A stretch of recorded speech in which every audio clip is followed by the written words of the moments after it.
कोई भी अपने घर की कंस्ट्रक्शन करवाता है या रेनोवेशन करवाता है, सबको चाहिए कि उनका घर मॉडर्न दिखे, ट्रेंडी दिखे और वो कम से कम पैसे में हो।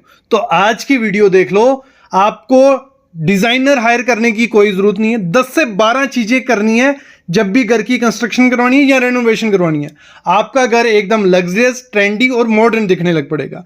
तो इसमें सबसे पहली चीज क्या करनी है जब भी घर की कंस्ट्रक्शन करवानी है, MDF या HDMR एम्बोज्ड जो रहता है, जिसपे बहुत अच्छी ड्राइंग्स की होती हैं, कार्विंग की होती हैं, तो ये CNC कटिंग मशीन से इनको एम्बोज्ड किया जाता है। जो भी आपको आर्ट चाहिए इसमें वो आर्ट बन जाती है। तो इसको भी अगर आप बेडरूम के बैक में लगा सकते हो, जहाँ आपकी एंट्री वॉल है उधर लगा सकते हो, अपने सोफे के पीछे लगा सकते हो। ये बहुत रिच लुक देते हैं। भले इसमें MDF यूज़ करो, MDF यूज़ करोगे थोड़ा बहुत सस्ते में हो जाता है। अगर HDHMR यूज़ करोगे वो थोड़ा कॉस्टली में चला जाता है, लेकिन HDHMR का ये फ़ायदा होता है कि वो पानी से ख़राब नहीं होता है, ना उसमें टर्माइट लगता है। MDF थोड़ा बहुत चांसेस होते हैं कि पानी से ख़राब हो जाएगा। MDF का जो आपको खर्चा पड़ जाएगा वो 200 से 250 रुपये पर स्क्वायर फीट के हिसाब से पड़ जाएगा, लेकिन फिर उसके ऊपर हमें पेंट भी करना पड़ता है। तो ऑप्शन होते हैं दो पेंट के, ड्यू की कोटिंग करवाइए या PU की, ठीक है, ड्यूको की या PU की, दोनों में से।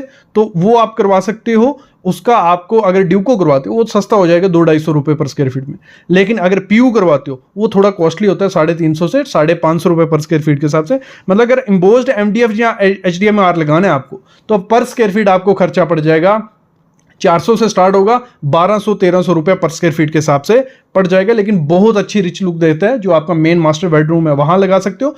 वहां आपको नहीं लगाना है तो आपकी जो एंट्री वॉल रहेगी वो थोड़ी एक वाइब्रेंट सी रहनी चाहिए, तो उसमें ये इसको आप लगा सकते हो। ये हमारी SS की रेलिंग यूज करते थे हम लोग, या हमारी वुडन की रेलिंग यूज करती थी, वो पुराने जमाने की बात होगी। सबसे पहले आगे MS पाइप्स की रेलिंग, जो छोटी 1 इंच बाई 1 इंच की पाइप आती है, इसको बहुत क्लोजली पैक्ड किया जाता है, लोवर्स की तरह बनाया जाता है, और ये बहुत अच्छी लुक देती है आपकी पैरापेट रेलिंग को भी, आपकी स्टेयर रेलिंग को भी। तो इसको यूज कर सकते हो। थोड़ा बजट अच्छा है तो ब्रास रेलिंग से अच्छा इस समय कुछ नहीं है, तो आप ब्रास रेलिंग के साथ जा सकते हो। बहुत प्रीमियम और रिच लुक आपके घर में आएगी अगर ब्रास रेलिंग लगवाते हो। ना मेंटेनेंस की जरूरत है, लेकिन दिखेगी भी अच्छी। और साथ ही साथ आप जा सकते हो CNC कटिंग शीट्स के साथ, जिसमें सिंपल से पैटर्न अगर आप बनाओगे तो वो भी बहुत प्रीमियम लुक आपके घर को दे देगी। ऐसी कुछ अगर रेलिंग लगाओगे तो एकदम लग्जरियस और ट्रेंडी लगेगी 2024 में, क्योंकि इस समय इसका ट्रेंड चल रहा है। और सिंपल और सुपर है ये, ना इसमें कुछ ज़्यादा चमक दमक है, सिंपल सी रहती है। एल्युमिनियम ग्लास रेलिंग की मैं बात कर रहा हूँ, और आज की वीडियो में मैं यही बात करने वाला हूँ कि जो एल्युमिनियम ग्लास रेलिंग रहती है, जो एल्युमिनियम प्रोफाइल रेलिंग जो रहती है, फ्लेक्सिबल स्टोन वेनीर। फ्लेक्सिबल स्टोन वेनीर क्या है? ये प्रॉपर स्टोन से ही बना है। जो पत्थर रहता है, सबको शौक होता है कि उन दीवारों पे क्लैडिंग कराएं पत्थर की, लेकिन वो मुश्किल है क्योंकि इतने बड़े बड़े पत्थर लगाने कैसे हैं। तो उसका ये सबसे अच्छा इलाज है कि आप ऐसी स्टोन वेनीर लगाओ। ये मार्केट में आपको कितने की मिल जाएगी? 60 रुपये पर स्क्वायर फीट से स्टार्ट होती है। 60 से 120 रुपये पर स्क्वायर फीट के हिसाब में आपको अच्छी मिल जाएगी। और 1x2 की शीट भी मिलती है, 2x4 की, 4x8 की भी, जैसी आपकी डिमांड होगी। 1.5 से 2 mm मोटी होती है ये फोटो देखो, सेम लग रहा है, लेकिन इसमें आप देख रहे हो थोड़ा 3D सा आपको दिख रहा है। तो ये है रॉक वेनीर, PU फोम भी इसको बोला जाता है, आर्टिफिशियल रॉक वेनीर भी ये है। और ये अलग ही लुक आपके बेडरूम को, आपके इंटीरियर को दे देता है। तो सबसे बेस्ट और ट्रेंडी ऑप्शन है ग्लास पार्टीशन। बहुत प्रीमियम और रिच लुक देता है ग्लास पार्टीशन। इसमें होता क्या है, आपके जो फ्रेम होता है वो एक तो SS का बन जाता है। आप गोल्डन में बनाइए या स्टील में या सिल्वर कलर में, किसी में भी SS का पार्ट हो जाता है फ्रेम, और बीच में ग्लास यूज किया जाता है। ग्लास आपको टिंटेड, जहाँ जो फ्लेयर्ड आते हैं, टेक्सचर्ड वाले आते हैं, वो ग्लास यूज करना है, जैसे आप सामने पिक में देख रहे हो। और इसके लिए आपको थोड़ा बजट अपना बहुत ज्यादा बढ़ाना पड़ेगा, क्योंकि महंगा है। क्योंकि PVT कोटिंग ही बहुत महंगी है, अंदर का मटेरियल इतना महंगा नहीं है। अंदर इसका मटेरियल होता है SS, स्टेनलेस स्टील होगा या MS होगा या कोई भी मेटल होगा, वो अंदर रखा जाता है, उसके ऊपर कोटिंग की जाती है। एक तो PVT कोटिंग होती है, इलेक्ट्रोप्लेटेड भी रहती है। तो इसमें क्या होता है, 2 किस्म के आपके बनते हैं, मैं समझाता हूं आपको। कुछ ये सिंपल वाला देखो पहले, जिसमें PVT कोटिंग हुई है, ये सिंपल डिजाइन है जिसमें कोई ग्लास नहीं यूज होने वाला। आप इसको स्क्वायर, रेक्टेंगुलर, पैटर्न, जो भी आप डिजाइन बनाओगे, आपको ये मार्केट में मिलेगा 1100 से 1200 रुपया पर स्क्वायर फीट के। लीनियर लेजर लाइट्स बहुत ट्रेंड में थी, शोरूम वगैरह में, ऑफिस में रहती थी, लेकिन इनका चलन बंद हो गया, काफ़ी लोगों को नहीं पसंद आया, लेकिन इस समय वो ट्रेंड में है। अगर आप लीनियर लेज़र लाइट्स लगवाते हो, जब लाइट ऑफ भी होगी तब भी वो अच्छी लुक देती हैं और ये सस्ते में काम हो जाता है। मतलब प्लेन सीलिंग आपको रखनी है, उसमें लीनियर लेज़र लाइट लगा दो, बहुत यूनिक सा आपको घर को बना देगी, क्योंकि प्रोफाइल लाइट तो सबने लगाई है। अगली चीज़ क्या करनी है आपको, जो हमारे वार्डरोब हैं, वार्डरोब में ग्लॉसी का टाइम चला गया। पहले ग्लॉसी फिनिश बहुत अच्छी लगती थी, ट्रेंड भी था और लाइट उस पर पड़ती थी, बहुत शाइन करती थी। लेकिन अभी इस समय अगर आप मैट फिनिश के साथ जाते हो तो मैट्स में आपके घर को एक अलग लग्जरी लुक मिलता है। तो आप मैट वार्डरोब रखिए, वो भी बहुत प्रीमियम सा आपके घर को बना देगा। देती है बाथरूम की जो एसेसरीज हैं, जहाँ आपके वॉश बेसिन की एसेसरीज हैं, नल हो गए या कुछ भी एसेसरी है। पहले क्या एसएस की स्टील कलर की मिलती थी, ज़्यादा से ज़्यादा लोग ब्लैक कलर लगवा लेते थे। आजकल उसमें काफ़ी वेराइटीज़ आपको मिलती हैं, ब्रॉन्ज में मिल जाती हैं, पिंक में मिल जाती हैं, काफ़ी कलर्स आ गए हैं। जब वो आप मैट के साथ उसको लगाते हो, एकदम से लुक निखर के आता है, बहुत प्रीमियम सा दिखता है। बस थोड़ी मेंटेनेंस का इशू रहता है, अगर मेंटेनेंस अच्छी है तो आप कलर्स के साथ जाइए, बहुत अच्छा लुक निखर के आपके घर में आएगा। अगली चीज़ होती है एसी। एसी हर रूम में लगाया, और एक एसी ऐसी चीज है जो अलग से रूम में दिखती है तो बहुत वियर्ड सी लगती है, तो उसमें भी वाइट कलर, ये ब्लैक कलर को छोड़ के और भी प्रीमियम कलर्स और ग्लास फिनिश में आपको एसी देखने को मिलेंगे, उनको लगवाइए। बहुत प्रीमियम लुक आपके रूम को देंगे, निखर के आएगा आपका रूम। चीज क्या करनी है, जो वॉश बेसिन होता है हमारा, बहुत इंपॉर्टेंट चीज होती है और डेली यूज है। और अगर हम क्या करते हैं, ऐसा कुछ वॉश बेसिन लगाते हैं, आजकल बहुत चले हैं ये वन स्टैंड जो रहता है, इसमें काफी वेराइटीज आपको मिल जाएगी। इस वॉश बेसिन को वहीं यूज करना जहां सिर्फ आपको हाथ धोने हो, जहां पे आपको मुंह धोना है या हाथ भी धोने हो। इसमें से क्या होता है, पानी क्या होता है, बाहर स्प्लैश होता है, पानी गिरता ही गिरता है बाहर, क्योंकि इसका साइज काफी ज्यादा छोटा होता है और पानी बाहर गिरता है, तो इसकी मेंटेनेंस काफी ज्यादा हो जाती है। नीचे पानी गिरेगा, वो पाँव में लगेगा, पूरे अंदर वो गंदे होंगे। तो ये वाला बेसिन मैं बोलूंगा ना के बराबर ही है, ये सिर्फ शो पीस है। इसको अगर लगाते हो तो दिक्कतें आने वाली हैं। फिर होता है, हम क्या करते हैं, काउंटर टॉप लगा देते हैं, मार्बल लगाया, ऊपर काउंटर टॉप पे एक वॉश बेसिन रख गया।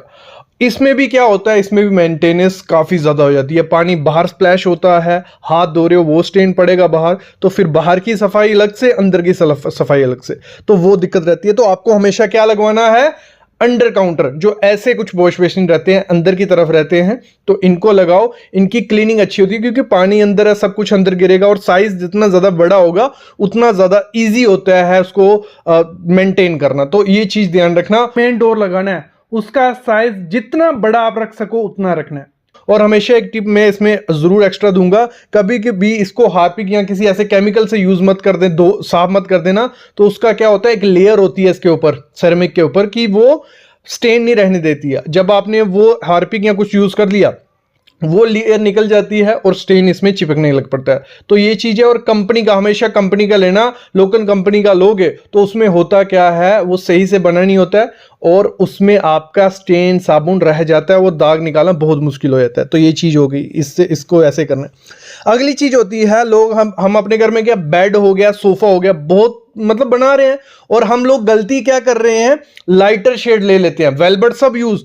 आजकल मोस्टली सोफा या बेड में वेलवेट यूज कर रहे हैं, लेकिन क्या करते हैं, लाइटर कलर लेते हैं। लाइटर कलर आपको कभी नहीं लेना है।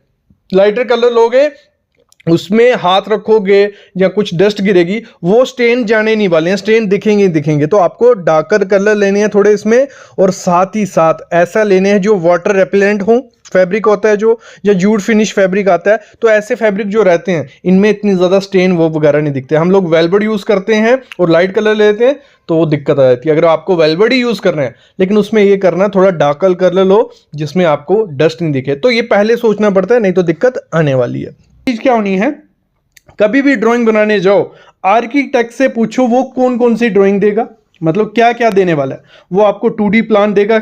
2D प्लान क्या हो गया, सिंपल आपका लेआउट होगा कि कमरा यहाँ है, प्लिंथ आपका यहाँ है। आगे मैं रेट बताने वाला हूँ कि कितना खर्चा पड़ जाता है एक प्लान बनाने का, ड्राइंग बनाने का।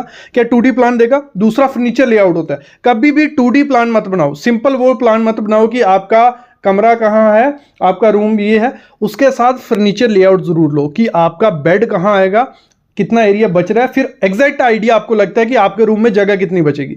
आप प्लान ले लेते हो, बाद में जब बेड लगाते हो, अलमीरा लगाते हो, जगह ही नहीं बचती है ना चलने की फिरने की। तो अगर सिर्फ 2D प्लान भी बनाना है, साथ में फर्नीचर लेआउट ले लो। अगली चीज होती है, हम जो बाथरूम में टाइल लगाते हैं फ्लोरिंग में, वो हम सेरेमिक यूज कर लेते हैं या मार्बल यूज कर रहे हैं, तो सेरेमिक मार्बल पानी सोखता है, आपके बाथरूम की टाइल में स्टेन कभी जाएंगे ही नहीं। तो कभी भी सेरेमिक टाइल या आपको मार्बल अपने बाथरूम की फ्लोरिंग में यूज नहीं करना है। आपको यूज क्या करना है, विट्रीफाइड यूज करनी है, और ऐसी करनी है जिसपे स्लिप नहीं लगती है। स्लिप रेजिस्टेंट वाली काफी टाइल आती है विट्रीफाइड में भी। बड़े प्लैंक लगाओगे, उसमें क्या होता है, सफाई इजी होती है। जितने ज्यादा जॉइंट होंगे उतनी जॉइंट में मिट्टी फंसती है, उतने ज्यादा वो खराब दिखते हैं। जैसे ये टाइल है, इसमें ज्यादा जॉइंट है कि 1x1 की टाइल है, तो इसमें डस्ट घुसी रहेगी, बहुत खराब दिखता है। इसकी मेंटेनेंस आपको करनी पड़ेगी। दूसरी चीज है, स्लोप में ध्यान देना। जो हमारा बाथरूम की स्लोप जहां देनी है, वहां ड्रेन, एक अच्छा ड्रेन आता है जो इनबिल्ट मतलब फ्लोरिंग में बिल्ट होता है। लंबा सा ड्रेन लगाओ कि पानी एकदम से आपका नीचे चला जाए और बाहर निकल जाए। नहीं तो छोटी ये जाली जो रहती है, इस जाली में लगाओगे तो इसमें एक तो ये होता है कि पानी स्लो जाता है, ऊपर इसके गंद जमा होगा। दूसरा, स्लोप अच्छे से नहीं होगी, वहां मिट्टी इकट्ठी होगी, और साथ ही साथ यहां रस्ट लग जाती है इसको। तो ये चीज आपको ध्यान रखनी है। ये थोड़ी चीजें अगर आप फॉलो करोगे तो आपके घर में भी डस्ट नहीं रहेगी, मेंटेनेंस फ्री घर हो सकता है। और 2 टिप्स साथ में दूंगा। जो हम क्या करते हैं, किचन हो गया, जहां हमारे टीवी यूनिट हो गई, तो हम ओपन शेल्फ्स रखते हैं, कुछ ऐसी शेल्फ्स रखते हैं। देखो ये सामने शेल्फ्स देख रहे हो, इनमें डस्ट आती है, मतलब दूसरे दिन आपको इसमें डस्ट देखना शुरू हो जाएगी, और जब आप क्लीन नहीं करोगे तो ये बहुत गंदा दिखता है। तो आपको पॉसिबल करना है कि ये जो ओपन शेल्फ्स रहती हैं, भले आपकी किचन की हैं भले यहां की है, इनको कम से कम रखना है, और इनको बंद कैबिनेट जो आते हैं वो रखोगे तो इतना ज्यादा दिक्कत नहीं आएगी। दूसरा, जो रग्स हम यूज करते हैं, नीचे फ्लोरिंग पे रग्स रखते हैं, जो फर वाली रग्स होती हैं, जहां ऐसे पैटर्न होते हैं, इसमें डस्ट घुस जाती है, और इसको डस्ट को निकालना इतना ज्यादा मुश्किल हो जाता है कि मतलब आपको रग फेंकनी पड़ेगी, साफ नहीं होगी। तो पॉसिबल करो ये फर वाली रग्स को ना बोलो, जो सिंपल प्लेन रग्स आती हैं उनको लगाओ। और आजकल बहुत सारी आ गई हैं जो स्टेनलेस हैं, तो जो मतलब कॉटन फैब्रिक की आती हैं, तो इनमें क्या होता है, डस्ट इतनी जल्दी घुसती नहीं है और इजी साफ भी हो जाती हैं। एमएस या स्टील डोर इस समय सबसे ज्यादा यही चल रहे हैं। इनके आप लुक देखो, बहुत अच्छी लुक मिलती है। काफी कंपनीज हैं जो इनको बनाती हैं। टाटा प्रवेश हो गया, जहाँ ये सामने जो कंपनी आप देख रहे हो, यहाँ ये कंपनी, यहाँ ये कंपनी, हर एक कंपनी अपने टाइप के एमएस स्टील डोर बना रही हैं। आप इनको लगाओ, बहुत प्रीमियम लुक मिलती है, लकड़ी की तरह लुक मिलती है, सिक्योरिटी भी अच्छी रहती है, इनकी लाइफ भी बहुत ज़्यादा है ना। ये इतनी जल्दी आपके टर्माइट से ख़राब होंगे, बस पानी का थोड़ा रहता है, लेकिन अच्छे से अगर पॉलिश पेंट इन पे किया हुआ है तो पानी से भी इतनी जल्दी ख़राब नहीं होती। बस अगर आप अपनी बालकनी को बेस्ट, लग्जरियस और ट्रेंडी दिखाना चाहते हो, फॉल सीलिंग पे बहुत ध्यान देना है, क्योंकि जो फ्रंट से कुछ कोई भी देखेगा हमारी, तो हमारी फॉल सीलिंग बहुत रोल अदा करती है अच्छा दिखने में। तो इसमें क्या ऑप्शन हो जाते हैं हमारे पास। सीलिंग में सबसे पहला ऑप्शन होता है हमारा पीवीसी सीलिंग। कभी भी पीओपी या जिप्सम की फॉल सीलिंग बाहर मत करवाना, पानी लगेगा, खराब हो जाएगी। पीवीसी की फीलिंग फॉल सीलिंग, इसमें भी क्या करना है, आपको ब्रांडेड कंपनी की लेनी है। वॉक्स की बहुत अच्छी है, लेकिन थोड़ी महंगी रहती है, 200 से 300 रुपए पर स्क्वायर फीट के हिसाब से रहती है। वुडन टेक्सचर में, ग्रे टेक्सचर में आपको मिल जाती है। दूसरा ऑप्शन हमारे पास इसमें हो जाता है एसीपी शीट्स या एचपीएल शीट, दोनों में से एक भी लगा सकते हो। लुक देखने में दोनों अच्छी लगेगी। एचपीएल शीट की थोड़ी क्वालिटी अच्छी होती है, लेकिन वो 300 से 350 रुपए पर स्क्वायर फीट के हिसाब से मार्केट में मिलती है। उसके ऐसे लगाते हो ग्रे या ब्राउन, बहुत रिच लुक देंगे। एसीपी थोड़ी सस्ती आ जाती है, 200 से 250, ना ये पानी से खराब होती है ना धूप से, ठीक है। पीवीसी का थोड़ा दिक्कत रहती है कि थोड़ा धूप वगैरह से खराब हो सकती है। या मैं रिकमेंड करता हूं प्लेन सीलिंग रखो, बहुत रिच लुक वो भी देती है कि आपकी प्लेन सीलिंग है, पीओपी वगैरह करवा लो, उसके ऊपर लाइट्स के साथ खेलो, बहुत अच्छी लाइट्स आती है। मैं आगे आपको बताता हूं क्या कर सकते हो। एक और ऑप्शन हो जाता है जो पीवीसी टाइल्स आती हैं, वो आप अपनी सीलिंग में लगवा दो, तो पीवीसी टाइल्स भी बहुत अच्छी लगती हैं सीलिंग में। तो ये 4-5 ऑप्शन आपके पास हो गए। इसी में लाइटिंग का निकल के आया, तो लाइट बहुत इंपॉर्टेंट होती है। आपकी जो सीलिंग है वो लाइट से एनहांस होगी रात को। दिन में तो आपने डेकोरेटिव लगा दिया, फॉल सीलिंग दिख रही है, आपके गार्डन दिख रहे हैं, जो भी दिख रहा है, रात को आपका लाइट्स बहुत अच्छे परफॉर्म करते हैं। तो उसमें सबसे बेस्ट ऑप्शन इस समय ट्रेंडिंग में जो है प्रोफाइल लाइट। आप वॉल से लेके पूरी सीलिंग में लेते हो, बहुत रिच लुक मिलती है। जहां आगे में प्रोफाइल लाइट लगाते हो, अच्छी लुक निखर के आती है। जैसे कहा था मैंने, आप सीलिंग प्लेन रखिए और साथ में आप उसमें सीओबी लाइट्स लगवाइए, जो सिलेंड्रिकल लाइट्स आती हैं, फोकस लाइट, दोनों में से कर सकते हो। वो बहुत रिच लुक देती है। या सरफेस जो पैनल आते हैं सर्कुलर या स्क्वायर शेप के, रिच लुक देते हैं आपकी सीलिंग में। प्लेन होगी व्हाइट कलर की और बीच में आप कलरफुल या ब्लैक कलर के लगाते हो, बहुत अच्छी आपकी बालकनी दिखेगी बाहर से।